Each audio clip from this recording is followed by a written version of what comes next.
जिया जाए ना जाए ना जाए ना ওরে পিয়া রে। সঙ্গীত বিশেষজ্ঞদের মতে প্রতিটা শিল্পীর জীবনে থাকে একটা বেস্ট টাইম বা সেরা সময়, অর্থাৎ যে টাইমে তারা খ্যাতির শীর্ষে থাকেন। বিশেষজ্ঞদের কথা সত্যি হলে বলতেই হয় বর্তমান সময়টা কিন্তু অরিজিৎ সিং এর। মুস্কুরানে কি वजह तुम हो। বাংলার মুর্শিদাবাদের জিয়াগঞ্জ থেকে যাত্রা শুরু করে অরিজিৎ সিং প্রথমে একটি রিয়েলিটি শো করেন। তারপর বলিউডে নিজের জায়গা পাকা করে ফেলেছেন অরিজিৎ। আজ অরিজিৎ সিং মানেই একটা হার্টবিট। বলিউডে পা দিয়ে অরিজিৎ প্রথমে গান গেয়েছিলেন মার্ডার 2 ছবিতে, কিন্তু আশিকি 2 ছবির তুম হি হো গানটি গেয়ে তিনি রাতারাতি জনপ্রিয়তার শিখরে পৌঁছান। मेरी आशिकी अब तुम ही हो। আশিকি 2 সিনেমার এই জনপ্রিয় গানটি গাওয়ার পর আর অরিজিৎ সিংকে পিছনে ফিরে তাকাতে হয়নি। এরপর দর্শকদের উপহার দিয়েছেন তিনি একের পর এক সুপারহিট গান, যা তাকে এনে দিয়েছে অসংখ্য পুরস্কার ও সম্মান। मोहब्बत बरसा देना तू सावन आया है।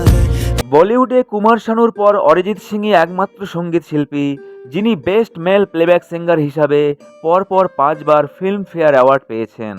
আমরা সবাই জানি 1991 থেকে 1995 সাল পর্যন্ত পরপর 5বার এই ফিল্মফেয়ার অ্যাওয়ার্ড পেয়েছিলেন আমার আপনার প্রিয় শিল্পী কুমার শানু। 90 দশকে শানুদা যে রেকর্ডটি সৃষ্টি করেছিলেন, সেই শানুদার রেকর্ডটি ভেঙে দিয়েছিলেন বর্তমান সময়ের প্রিয় শিল্পী অরিজিৎ সিং। অরিজিৎ সিং প্রথম ফিল্মফেয়ার অ্যাওয়ার্ড পান 2014 সালে। এরপর 2016 থেকে 2020 পর্যন্ত টানা 5টি বছর ফিল্মফেয়ার অ্যাওয়ার্ড নিজের দখলে রেখেছেন। তাই বন্ধুরা, শানুদার পর এই বিরল কৃতিত্ব কিন্তু একমাত্র অরিজিৎ সিংয়ের। সংখ্যার হিসাবে অরিজিতের ফিল্মফেয়ার অ্যাওয়ার্ডের সংখ্যা বর্তমানে 7। বন্ধুরা, বলে রাখি, এর আগে শিল্পী মোহাম্মদ রফি কিন্তু মোট 6টি ফিল্মফেয়ার অ্যাওয়ার্ড পান। তাই সংখ্যার হিসাবে মোহাম্মদ রফি সাহেবকেও ছাড়িয়ে গেলেন এই জনপ্রিয় গায়ক অরিজিৎ সিং। সর্বোচ্চ ফিল্মফেয়ার অ্যাওয়ার্ডের তালিকায় এখন অরিজিতের সামনে যিনি আছেন, তিনি মহাগায়ক কিংবদন্তি শিল্পী কিশোর কুমার। তিনি মোট 8বার এই ফিল্মফেয়ার অ্যাওয়ার্ড পুরস্কার পেয়েছিলেন।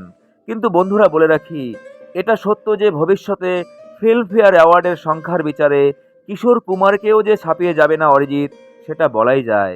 শুধু যে হিট গান এবং সুমধুর কণ্ঠস্বর অরিজিতের, তা কিন্তু নয়। অরিজিতের সাধারণ জীবনযাপনও তার ভক্তদের যথেষ্ট আকৃষ্ট করে রেখেছে। কারণ মুম্বাইয়ে বিলাসবহুল ফ্ল্যাট থাকলেও অরিজিৎ কিন্তু মাতৃভূমি জিয়াগঞ্জকে ভোলেননি। আমরা প্রায়ই দেখি তার গ্রামের রাস্তায়, পাড়ার রাস্তায় চলাফেরার ভিডিওগুলো ভাইরাল হয়। অতি সাধারণ তার দিন যাপন। কুমার শানু নিজেই কিন্তু অরিজিৎ সিংয়ের ভূয়সী প্রশংসা করেছেন। অরিজিৎ সিং, হ্যাঁ, কেন?